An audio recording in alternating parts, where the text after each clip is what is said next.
Salam alaikum wa rahmatullahi ta'ala wa barakatuh. On va juste attendre que quelques personnes se connectent. Inch'Allah ta'ala, est-ce que vous m'entendez bien? J'aurais bien voulu utiliser les AirPods, mais je ne sais pas trop comment faire pour que je puisse avoir un son plus correct. Je vais essayer avec vous. Vous m'entendez normalement? Est-ce que vous m'entendez toujours ou pas? Je viens de déconnecter. Est-ce que vous m'entendez bien?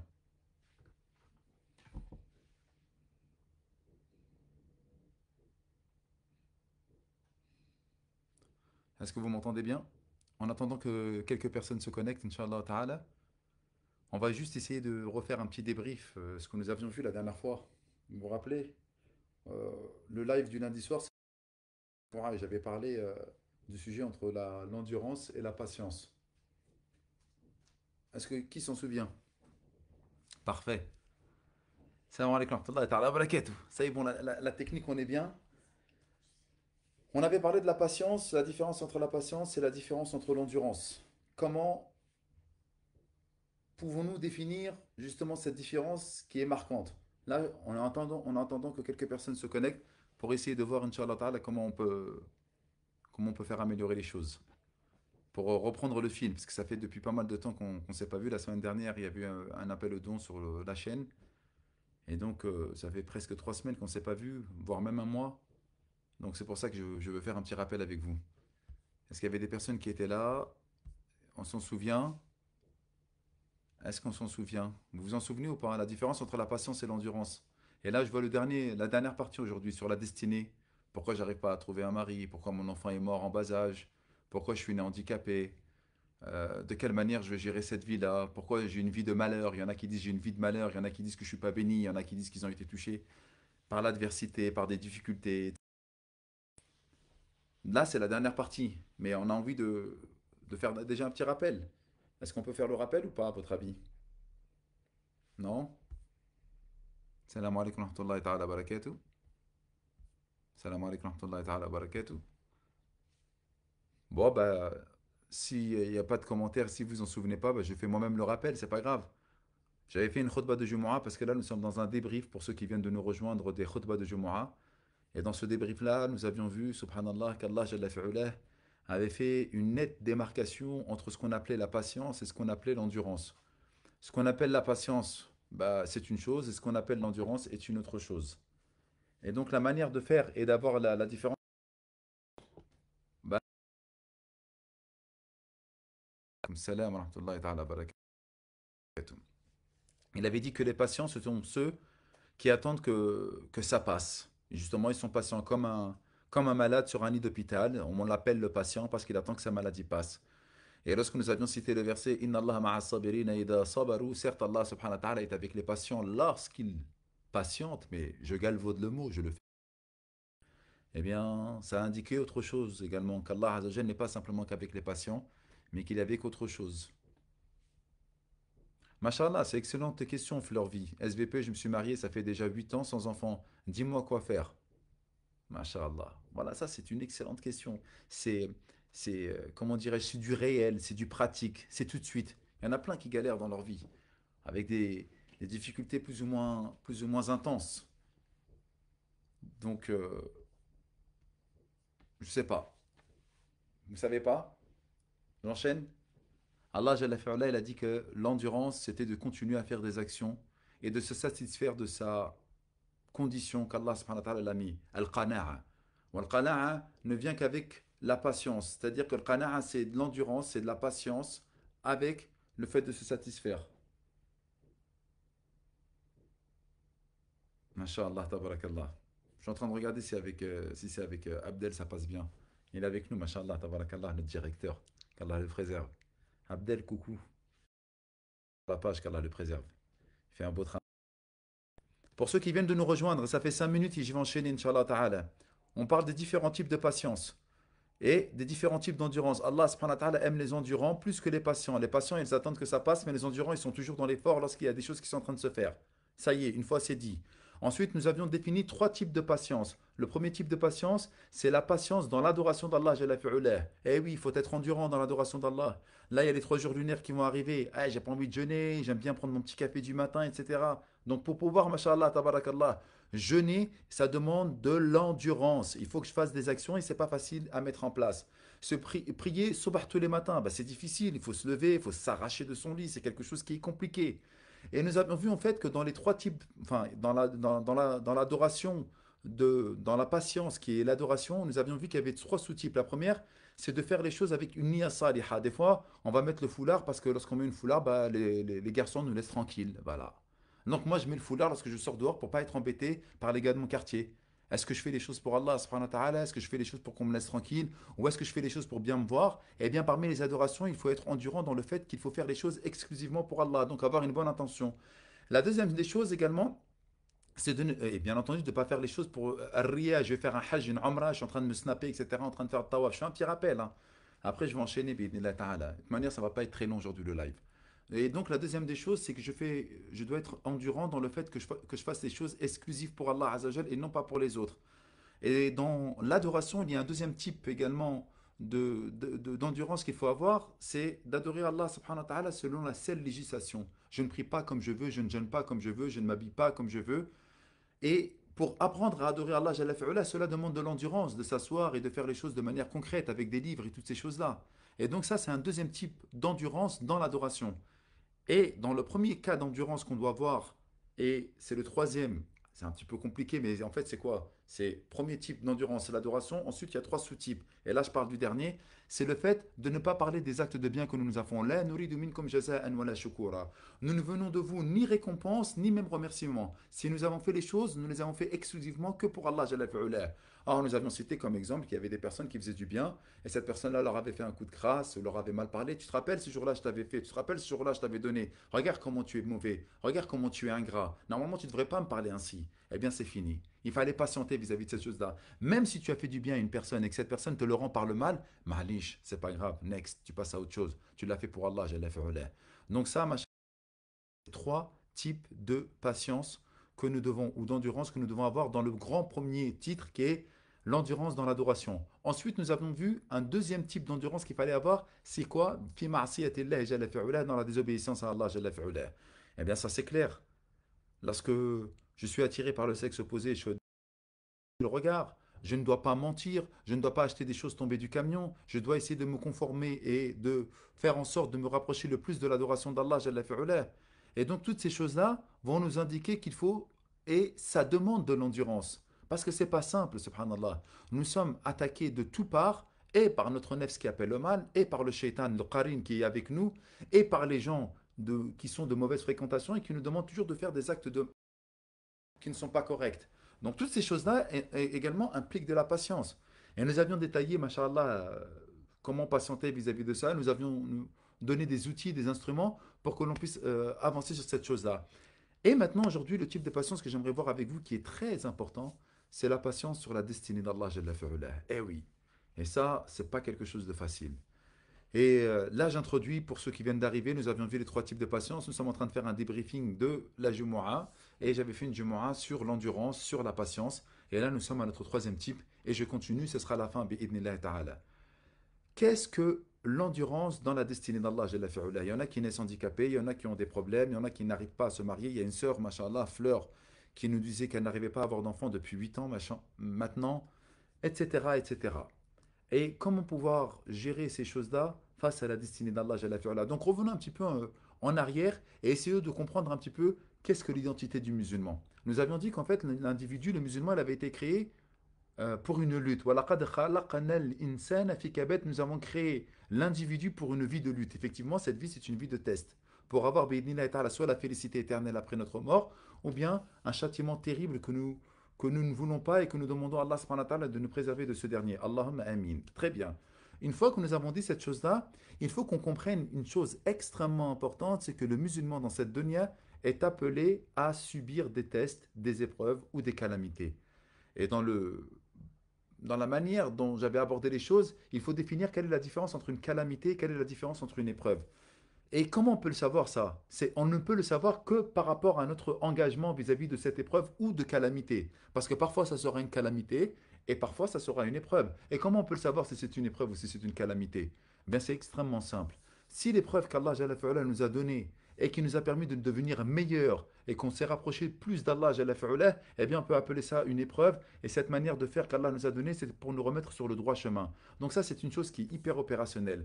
Mais si Allah Jalla fi'ala, nous donne une calamité et qu'on se plaint de cette chose-là en disant Ya Allah, pourquoi tu m'as laissé tomber? Ya Allah, c'est quoi cette chose-là? Et que tu vas te réfugier dans des choses qui sont illicites comme l'alcool, comme le shit, ou comme dans le fait d'aller voir des personnes, des voyantes par exemple. Oh, voilà, j'arrive pas à avoir des enfants, tu vas aller voir une voyante, ce qui est complètement interdit dans la religion de l'islam. Eh bien, considère cela comme une calamité et non pas comme une épreuve, parce que le résultat de cette chose-là a fait en sorte que tu fasses un choix qui t'éloigne de la miséricorde et de l'adoration d'Allah Jalla fi'ala. Donc, une fois que nous avons défini l'épreuve et la calamité de manière très résumée, bien entendu, comprenons maintenant pourquoi Allah Jalla fi'ala, nous donne cette chose-là. Et bien ça, les- le gros des musulmans ne comprennent pas qu'Allah Jalla fi'ala, nous a donné ces épreuves-là parce que c'est sa saine tradition. Et lorsque je dis pas simplement tradition, mais sa saine tradition, sa pure tradition. Masha'Allah, tabarakallah, qu'Allah Jalla fi'ala, nous a donné justement cette notion de bien et de mal. Parce que s'il ne nous avait pas donné cette chose-là, Allah Jalla fi'ala, on n'aurait pas pu apprécier la vie, tout simplement. Déjà, ça, c'est un credo, et c'est même pas islamique de parler comme ça, mais c'est même...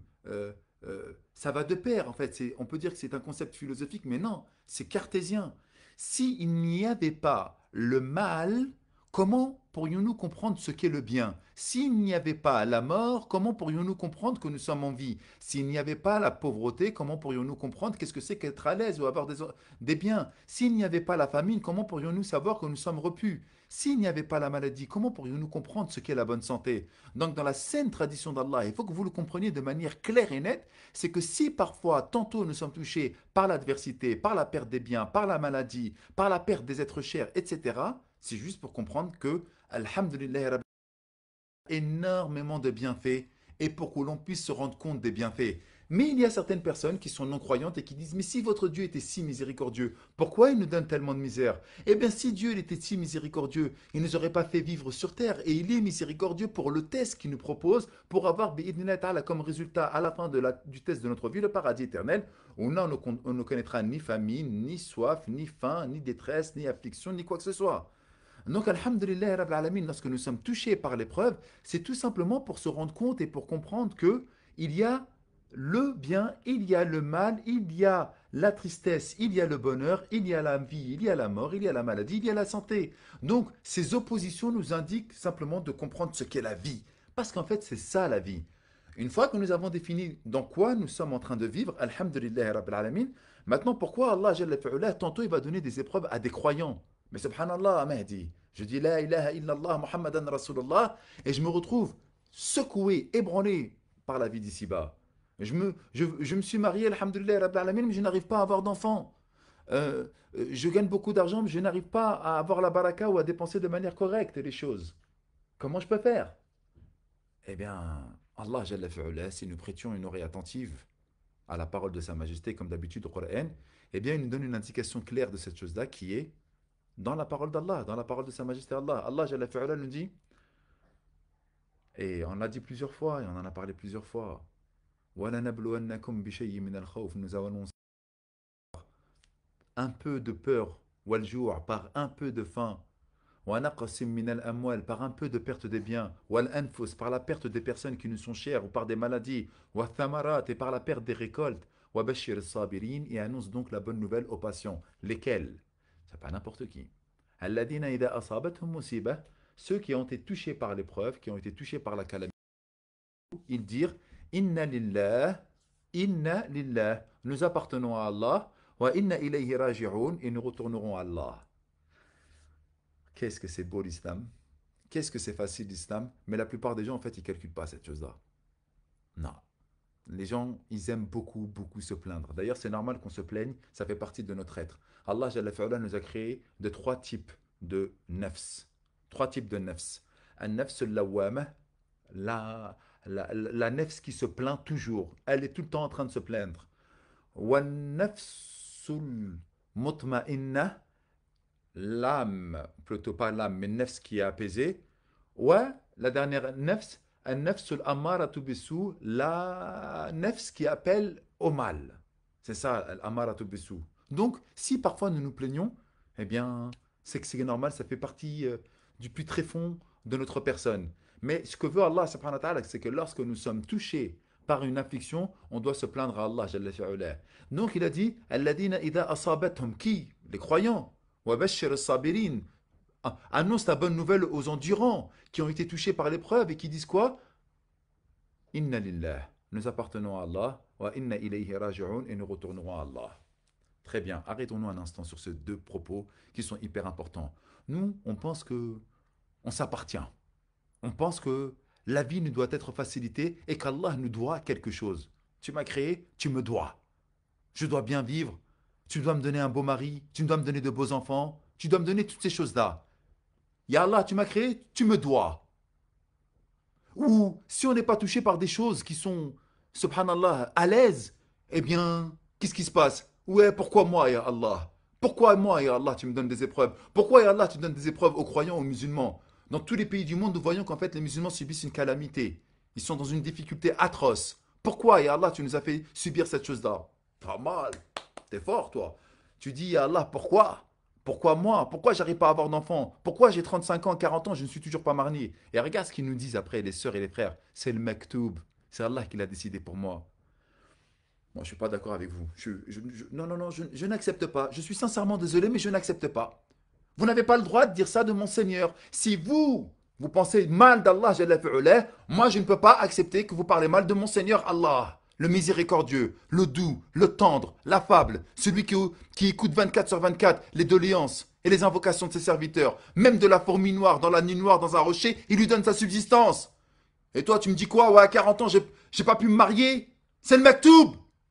Comme si Allah subhanahu wa ta'ala aimait nous faire du mal. Comme si Allah subhanahu wa ta'ala aimait nous mettre dans la difficulté, dans la gêne.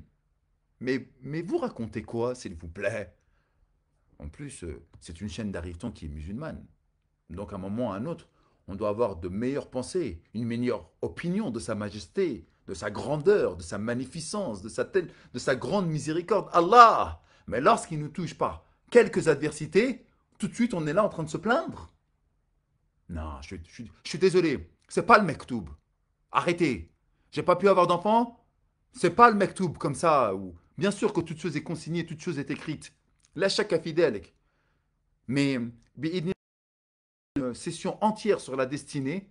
Qu'est-ce qui est destiné, qu'est-ce qui n'est pas destiné. Je vous donne juste un exemple pour vous montrer en fait qu'il y a des choses qui sont effectivement maktouba, mais que nous avons également une influence sur ce qui a été déjà écrit ici. Allah, c'est ce qui va se passer, c'est parce qu'il est le Seigneur des mondes. Avant de sortir chez toi, tu vas dire, Allah Azzawajal, il avait réservé que tu devais avoir un accident. Tu devais avoir un accident. Et une fois que tu as eu cet accident-là, tu te regardes, tu te dis, mais en fait, subhanallah, pourquoi j'avais pas fait l'invocation que le prophète alayhi salatu salam m'a dit avant de sortir de la maison en disant, Bismillah tawakkaltu ala Allah wa la hawla wa la quwwata illa billah. Au nom d'Allah, subhanahu wa ta'ala, sur lequel je me remets exclusivement, et il n'y a de force et de puissance qu'en Allah, jalla fi'ulah. Si tu dis cette parole-là, masha'Allah, tabarakallah, il n'y a pas de problème. Tu es opérationnel. Pourquoi? Parce que tu es sous la protection d'Allah, comme il a dit le prophète, alayhi salatu salam. Ce jour-là, Allah t'avait destiné un accident, mais comme tu as dit cette parole-là, bah, ta destinée, elle a changé. Vous voyez que la destinée, elle change. Elle a changé par quoi? Parce que tu as pensé à évoquer Allah, jalla fi'ulah, et te mettre sous la protection d'Allah, jalla fi'ulah. Très bien. Une fois que nous avons dit cette chose-là, c'est bon. Tu arrives à 40 ans, tu n'arrives pas à te marier. Tu as 10 ans, et tu n'arrives toujours pas à avoir d'enfant. Tu te retrouves peut-être à... J'ai des amis, subhanallah, qui étaient au ski, qui se sont retrouvés paraplégiques. Ils n'arrivent plus à marcher. On est touché par l'épreuve. On va dire, ouais, voilà, ça c'est le mektoub, c'est comme ci, c'est comme ça. Mais le frère, subhanallah, il était au ski, il faisait n'importe quoi. Ou le frère qui se retrouve également paraplégique, il s'amusait à faire des roues sur un compète sans protection, sans casque, sans rien du tout. Donc bien entendu que c'était mektoub. Mais qui t'a dit de faire n'importe quoi sur les pistes de ski sur une piste noire, ou qui t'a dit de faire des wheelings, tu vois, des roues comme ça sur un compète, et qu'après tu vas tomber sur ta colonne vertébrale et tu vas rester paraplégique? Bien entendu que ça a été mektoub, cette chose-là. Mais c'est qui a fait cet acte-là? Insensé. C'est qui a fait n'importe quoi? Il y a un moment ou un autre, il faut bien qu'on parle, qu'on appelle un chat un chat. Il y a des choses qui ont été faites par notre propre action. Et là, on se dit, oui, c'est le mektoub. Mais non. Ou des fois, tu t'es marié avec un homme, Mais parce que tu l'as trouvé séduisant et beau. Je sais que je raconte toujours la même histoire, mais c'est la vérité. Après, tu t'es rendu compte que cet homme-là, il t'a vampirisé et qu'il était mauvais. Ou peut-être que tu as fait des mauvais choix, etc. Moi, je sais pas. Je suis en train de regarder les choses, je suis en train de voir les choses. Et après, on veut remettre les choses sur le dos d'Allah Jalla fi'oula, en pensant qu'Allah Azza wa Jal. Notre. Je suis énervé. Bah oui, parce que ça me fait mal au cœur qu'il y a des musulmans et que des musulmanes nous disent c'est le maktoub, c'est Allah qui me voulait du mal. Alors qu'Allah Jalla fi'oula, il a commencé son livre en disant Bismillah ar-Rahman ar-Rahim, au nom d'Allah, le tout miséricordieux, le bienveillant, le très miséricordieux à l'égard de ses serviteurs et des croyants. Subhanak ya Rabb al-Arsh al-Azim. Allah Jalla fi'ala, il a plusieurs noms et attributs, mais il a commencé son livre comme ça. Et il a envoyé son prophète, Wa ma arsalnaka illa rahmatan lil alamin. Nous ne t'avons envoyé que miséricorde, bienveillance à l'égard de l'univers. Animaux, djinns, anges, écologie, plantes, palmiers, humains, non-croyants. Rasulallah, il a été envoyé comme bienveillance à l'égard de l'humanité. Et nous, on pense que lorsque nous sommes touchés par l'adversité, par les afflictions, c'est Mektoub, c'est Allah qui a voulu. Ça me fait mal au cœur de qu'on pense d'Allah Jalla fi'ala comme ça. Parce que lorsqu'on regarde la sallallahu alayhi wa sallam, il a 6 sont morts de son vivant. 6. Ouais, comme ça, voilà. 6. Ils sont morts de son vivant. Il n'y a que Fatima qui est restée après sa mort 6 mois. Imagine, tu vois ta fille, ton fils, tes 3 enfants en bas âge, 4 ans, 2 ans, en train de galoper, mashallah, tabarakallah, et tu vois tes enfants mourir en bas âge. Mais Rasulullah, c'était pas le bien-aimé d'Allah, Jalla fi'ala. Hein? N'est-ce pas que parmi les noms du prophète, on l'entend, on dit c'est Habibullah, le bien-aimé d'Allah. Allah n'a jamais aimé une chose plus dans sa création, hein, dans toute sa création. On parle de Jibril, de Mikaïl, de Israfil, on parle de tous les prophètes et des messagers, si ce n'est le prophète Muhammad sallallahu alayhi wa sallam. Il n'y a que ça. Il n'y a qu'Allah Jalla fi'ala qui aime le prophète sallallahu alayhi wa sallam plus que tout. Et pourtant, il lui a fait perdre 6 de ses enfants en bas âge. L'histoire de l'Ifk également. On a calomnié sa femme, Aïcha, en disant, subhanallah, qu'elle l'avait trompé. Moi, on me dit que ma femme elle me trompe, je suis comme un dingue. C'est un truc de fou, c'est quelque chose qui est très difficile à supporter. Et tout Médine parlait mal de sa femme, alors qu'elle était batoul, alors qu'elle était vierge de tout péché, de toute immondice. Et il a été ébranlé par cette nouvelle-là. C'était dur pour le prophète, sallallahu alayhi wa sallam. Ça lui a pesé. Jusqu'à ce qu'Allah, subhanahu wa ta'ala, l'innocente par-dessus les 7 cieux dans Surat An-Nur. Allahu Akbar. Le prophète, alayhi salatu salam, il a subi des affres également, des coups. On lui a jeté des viscères, on lui a cassé sa molaire, on l'a fait saigner, on l'a frappé, on l'a insulté, on l'a calomnié, on l'a méprisé. Salawatullahi alayhi. Et vous pensez qu'Allah, Jalla fi'ala, il va dire comme nous on est en train de dire, c'est le maktoub. Allah, il voulait ça de moi. Mais plutôt, il levait les cieux vers les cieux, vers Allah, Jalla fi'ala, et il disait, Allah, pardonne-moi mes manquements, pardonne-moi ma faiblesse. Je message. Salawatullahi alayhi, qui était quoi notre modèle? لقد كان لكم في رسول الله أسوة حسنة لمن كان يرجو الله واليوم الآخر. Lorsque nous sommes touchés par l'épreuve, il faut écouter. Je vous l'ai dit, nous sommes touchés simplement par un petit peu d'épreuve. Lorsqu'on voit, subhanallah, que des fois on a la grippe, ou que des fois on a des rages de dents, ou que des fois même on a un cancer, c'est l'une des maladies les plus difficiles de notre siècle. Et qu'on va peut-être être malade pendant 7 ans, 8 ans, et qu'alhamdulillah, après on rentre en rémission. Lorsque tu comptes tes 8 années de maladie, et lorsque tu regardes le nombre de dizaines d'années que tu as vécu, mashallah, en bonne santé, c'est quoi 8 ans? Wa ya'fu an kathir. Et Allah, il pardonne énormément. Ce que je suis en train de dire, c'est qu'il faut à un moment ou à un autre peser sur la balance ce que nous donne Allah Jalla fi'ala et ce que nous enlève. Mais mieux que cela encore, je suis encore à Wabashir al-Sabirin, hein, je suis encore là-dedans. Mais mieux que cela encore, vous savez, c'est quelle mentalité ça? C'est la mentalité des athées, des matérialistes, des hédonistes, ceux qui recherchent perpétuellement le plaisir dans cette vie d'ici-bas. Nous, lorsqu'on a dit Ashhadu an la ilaha illallah wa ashhadu anna Muhammad Rasulullah, nous avons signé un pacte avec Allah Jalla fi'ala, en disant Ya Allah, peu importe ce que tu vas me donner dans cette dunya, je sais que tu vas me donner le paradis, une félicité éternelle, et tout ce que je vais désirer dans mon paradis, tu vas me le donner. Donc combien même il nous éprouve? Qu'est-ce que 70 ans comparé à l'éternité? Qu'est-ce que 80 ans? Qu'est-ce que 1000 ans, ce qu'il a vécu Sayyidina Nuh alayhi salam, comparé à l'éternité? Un grain de sable dans le Sahara. Et encore, le grain de sable, c'est beaucoup notre manière de vivre comparée à l'éternité. Et en fait, cette manière de voir les choses où on ne supporte plus l'épreuve dans cette dunya, c'est quoi? C'est qu'on veut tout de suite, en fait, la félicité. Or, Rasulullah sallallahu alayhi wa sallam a dit Hadihi hayat ad-dunya sijnul mu'min. T'as vu, avec tous nos téléphones, avec tous nos bien-être, avec nos piscines, avec nos villas, avec notre nourriture, avec nos chili con carne, avec toutes ces choses-là, tout ce qu'on est en train de manger, tout ce qu'on peut kiffer dans cette dunya, l'amour de nos enfants, mashallah, les relations charnelles qu'on peut avoir avec nos épouses et toutes ces choses-là, ce n'est qu'une prison ce qui nous attend. Or, nous, Tellement nous avons vécu avec les Occidentaux qui ne font que de parler de matériel et qui veulent jouir dans cette vie d'ici-bas, nous avons oublié qu'Allah Jalla fi'ala nous a dit Wala nabluwannakum. Certes, nous allons vous éprouver, certes. Et on ne veut plus de cette épreuve-là.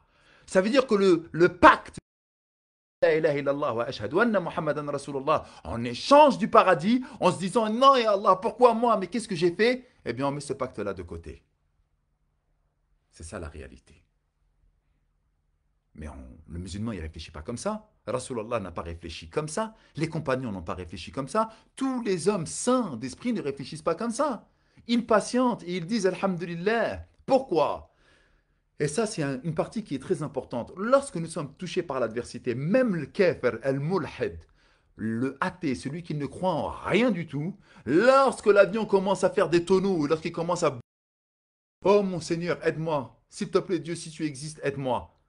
Bah, bien entendu.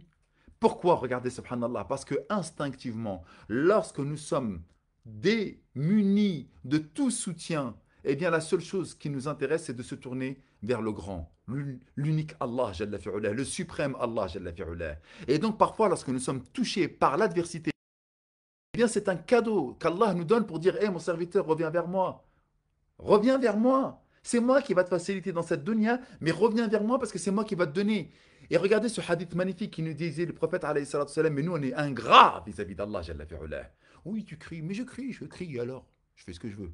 C'est hyper important. C'est tellement important que parfois sans faire exprès, ça sort et c'est plus fort que moi. Rasulullah nous a dit Ta'arraf ilallah fi ar-rakha ya'rifka fi shidda. Apprends à connaître Allah au moment de l'aisance. Et lorsque tu auras un cancer, lorsque ton enfant sera malade, lorsque tu chercheras un mari, lorsque tu en auras marre de la vie, lorsque tu seras harassé par tes mondanités, etc., eh bien Allah Azzawajal à ce moment-là, il se rappellera de toi. Ta'arraf ilallah fi ar-rakha. Apprends à connaître Allah Jalla fi'ula au moment de l'aisance. Ya'rifka fi shidda. Et il se rappellera de toi au moment de la difficulté. Nous, dans l'aisance, on l'oublie complètement et ensuite on vient, subhanallah, dans la difficulté, ya Allah, ya Allah. Et lorsqu'il nous soulage, lorsqu'il nous soutient et lorsqu'il nous donne, on retombe dans nos travers. On réoublie Allah, Jalla fi'ula, le miséricordieux.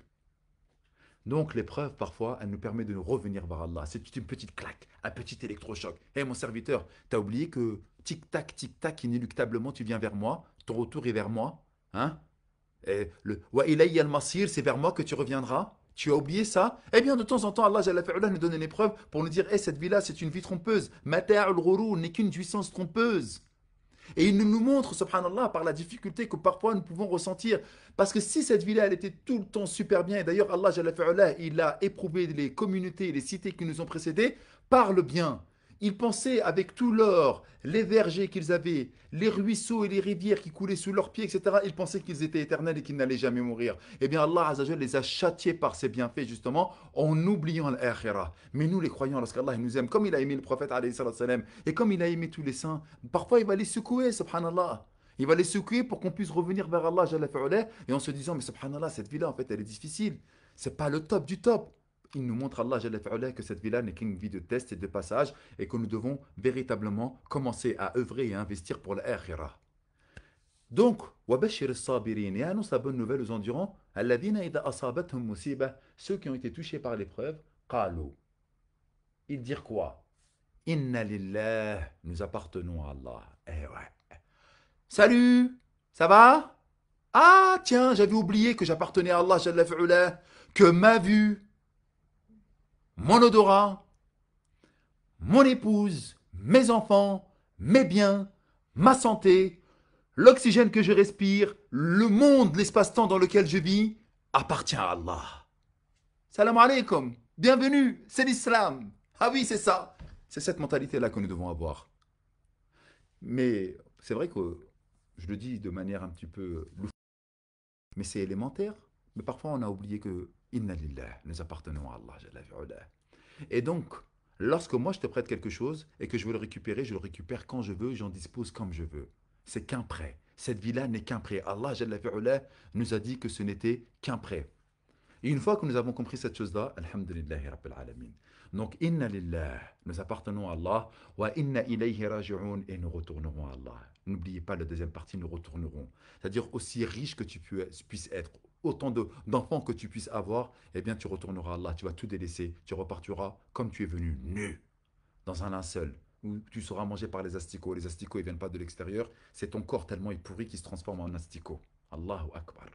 On n'est que très peu des choses, mes chers frères et mes chères sœurs. Mais ça, nous l'avons véritablement oublié, malheureusement.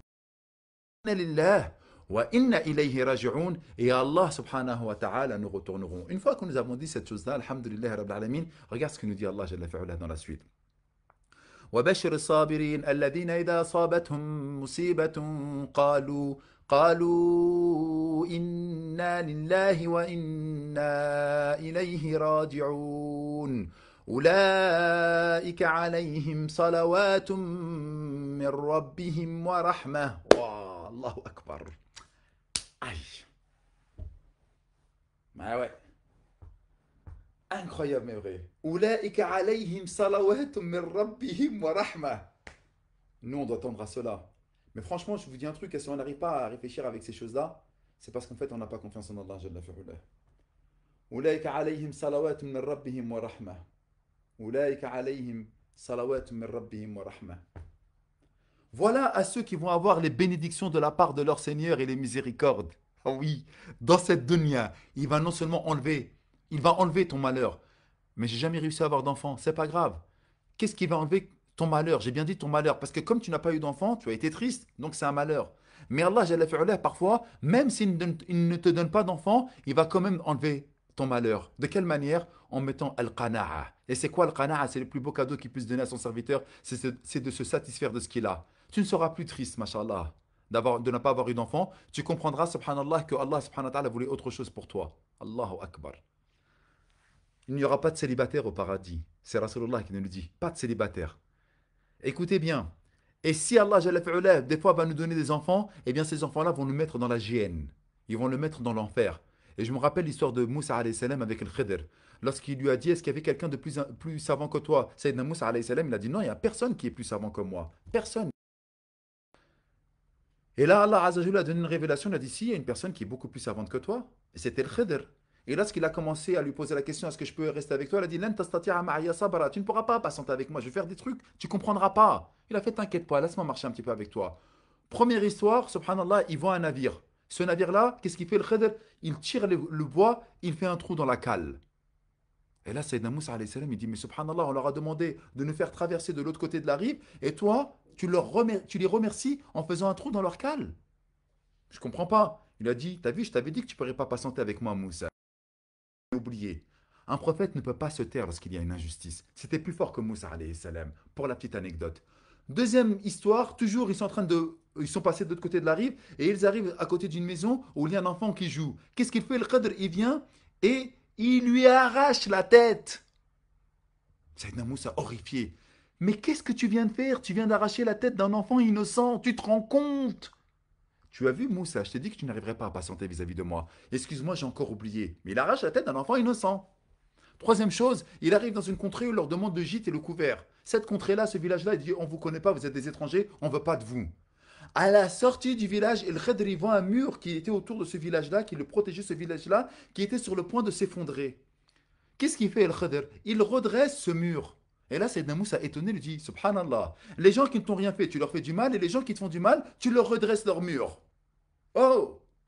Et là, Al-Khidr lui dit, t'as vu Moussa, tu n'as pas pu patienter. Ça y est. Dhalika firaqu bayni wa baynik. Ça y est, ici c'est notre séparation. Et il lui a donné l'explication de ces trois histoires-là.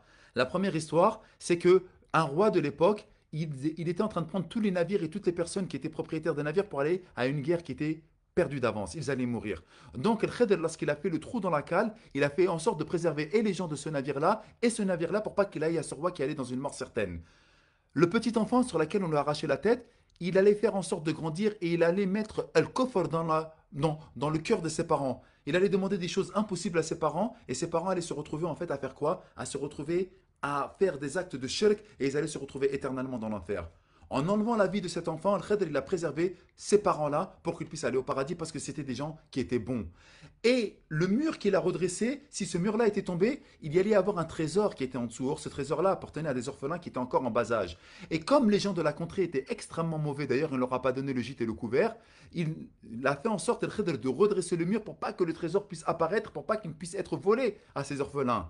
Et ce trésor-là allait être découvert lorsqu'ils allaient avoir un âge adulte et qu'ils pourraient protéger leurs biens. Donc des fois, nous sommes touchés par l'adversité de la vie, mais pour un bien. Et c'est ce qu'il nous dit Allah. Mais nous, on n'a pas confiance en Allah. Allah, pour nous, n'est qu'une... Je n'ai pas envie de dire des mots qui sont graves, mais c'est vrai, parce que parfois, on se dit, qui est Allah en fait dans notre vie? Allah nous dit, وَعَسَىٰ أَن تَكْرَهُوا شَيْئًا وَهُوَ خَيْرٌ لَكُمْ. Il se peut que vous détestiez une chose alors qu'elle est un bien pour vous. وَعَسَىٰ أَن تُحِبُّوا شَيْئًا وَهُوَ شَرٌّ لَكُمْ. Il se peut que vous aimiez une chose alors que c'est un mal pour vous. وَاللَّهُ يَعْلَمُ وَأَنْتُمْ لَا تَعْلَمُونَ. Et Allah sait et vous, vous ne savez pas. Alors, à la lumière de tout ce qu'on vient de dire, nous devons avoir confiance en la destinée d'Allah. Parce qu'un croyant, même s'il est touché par l'adversité, même s'il est ébranlé, il n'y a pas de souci. Rappelez-vous ce qu'il nous dit Allah Jalla fi'ala. أم حسبتم أن تدخلوا الجنة ولما يأتكم مثل الذين خلوا من قبلكم. Pensez-vous que vous allez rentrer au paradis alors que vous n'avez pas été atteint par ceux qui ont atteint les cités, les communautés qui vous ont précédés, مستهم البأساء والضراء, misère et maladie les ont touchés. وزلزلوا, et ils ont été ébranlés. حتى قال الرسول والذين آمنوا معه, au point où le messager ainsi que ceux qui ont cru avec lui قالوا, dire متى نصر الله, à quand le soutien d'Allah? Et Allah donne tout de suite la réponse, Inna nasrallahi qarib. Même des prophètes et des messagers sont ébranlés. C'est pour notre bien. C'est pour nous expier. C'est pour nous montrer la valeur de la vie, la valeur de la santé, la valeur d'avoir des enfants, la valeur d'avoir des biens, la valeur des choses. S'il n'y avait pas le tout et ce contraire, on ne comprendrait pas ce qui se passe. Et en plus de cela, lorsque parfois nous sommes touchés par l'adversité, c'est pour un bien. Mais j'ai fini. وبشر الصابرين الذين إذا أصابتهم مصيبة قالوا إنا لله وإنا إليه راجعون أولئك عليهم صلوات من ربهم ورحمة. Voilà ceux qui recevront les bénédictions de leur Seigneur ainsi que les miséricordes. وأولئك هم المهتدون. Et voilà ceux qui sont véritablement guidés. Donc Allah nous a parlé du Coran Alif Lam Mim.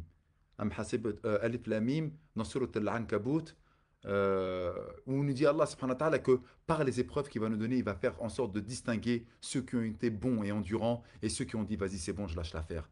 Ah, pourquoi Allah m'a donné toutes ces choses-là?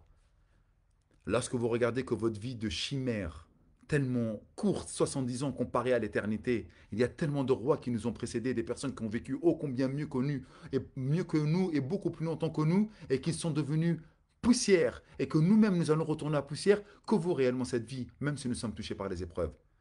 Voilà ce que je voulais dire par rapport à cette parole-là. Si j'ai manqué à mes obligations et que je n'ai pas parlé de manière concrète, mais c'est quoi? C'est une demi-heure. Je n'ai pas envie de vous prendre la tête. Moi, j'ai pris 7 minutes à essayer de mettre le live en place et j'ai fait une demi-heure et je m'arrête ici.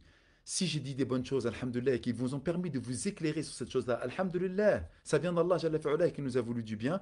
Mais si j'ai dit des choses qui n'étaient pas correctes ou qui étaient peut-être incompréhensibles ou improbables ou des choses qui vous ont plus turlupiné qu'autre chose, ça ne peut venir que de moi-même, je vous en demande pardon.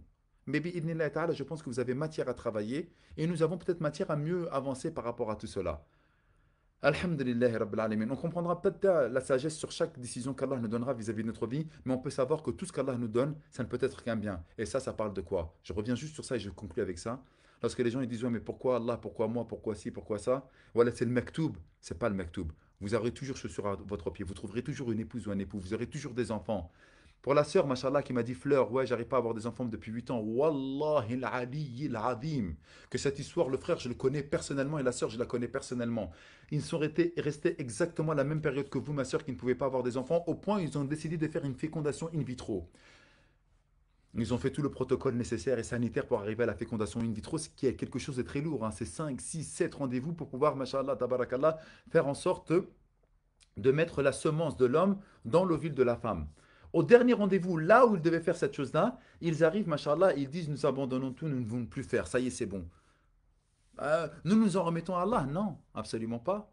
Qu'est-ce qu'ils ont fait? Ils ont continué à se faire plaisir, ils ont continué à avoir une relation charnelle en implorant Allah, Jalla fi'ala, alors qu'on leur avait dit qu'ils ne pourraient jamais avoir d'enfants sans fécondation in vitro. Lorsque la gynéco, elle a dit, mais subhanallah, vous avez fait... Elle n'a pas dit subhanallah, la gynéco, on est d'accord. Bon, elle aurait pu être musulmane, mais elle n'a pas dit subhanallah. Moi, j'aime bien dire subhanallah. Parce que subhanallah, bien sûr, Allahu Akbar. La gynéco, elle a fait, mais subhanallah, tous ces choses. Bah, elle n'a pas dit subhanallah, on s'est compris. La gynéco, elle a dit, mais vous avez fait tout ce protocole sanitaire, etc. Pourquoi vous vous arrêtez maintenant? Allahu Akbar. Alors, ce qu'il me l'a dit, j'avais. Elle a dit, ça y est, je suis enceinte. Eh oui. Et Wallah, el Adim, ils sont à 8 enfants maintenant. Ha. Vous croyez quoi, vous? La miséricorde d'Allah.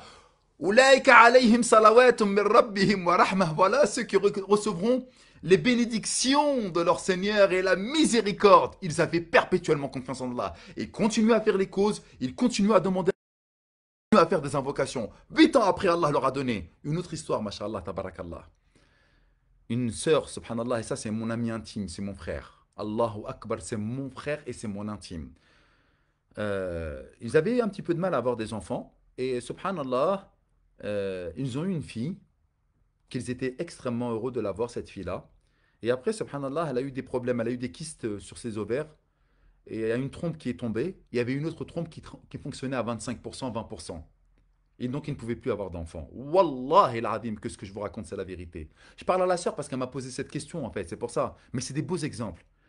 Euh, Subhanallah, il n'arrivait plus à avoir d'enfants. Ils n'en ont eu qu'un. Et Wallah, cette fille-là, Allahumma barak, elle connaît tout le Coran par cœur. Elle est opérationnelle, elle s'est mariée, elle vient d'avoir un enfant. Allahu Akbar. Et cette histoire, elle est magnifique. Et j'ai les larmes aux yeux parce que c'est mon frère. Allah el adim.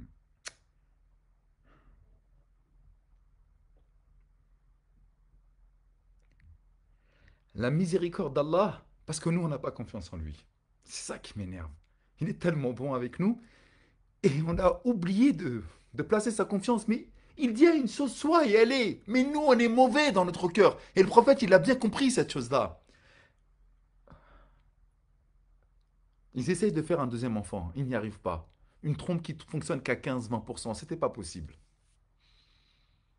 Et la fille, elle est dégoûtée. Elle pleure tous les soirs. Elle pleure tous les soirs. Ils essayent de faire des enfants pendant 2 ans, 3 ans, 4 ans. Ils n'y arrivent pas, subhanallah. Un jour, il rentre, il voit sa femme pleurer, il est dégoûté. Mais vas-y, j'en ai rien à faire, je t'aime, tu es ma femme, je t'aime, ça me suffit largement. Et on a eu une fille, ça nous suffit largement. Il y en a qui n'ont pas d'enfants. Arrête de pleurer, j'en ai marre de te voir comme ça. Elle le regarde avec des yeux embrouillés de larmes, avec un énorme sourire. Elle fait, je pleure de joie, parce qu'Allah, il m'a donné un enfant. Ah oui, avec 15%, des trompes. Elle ne peut pas avoir d'enfants. Les enfants, le médecin lui a dit, c'est bon, oublie les enfants.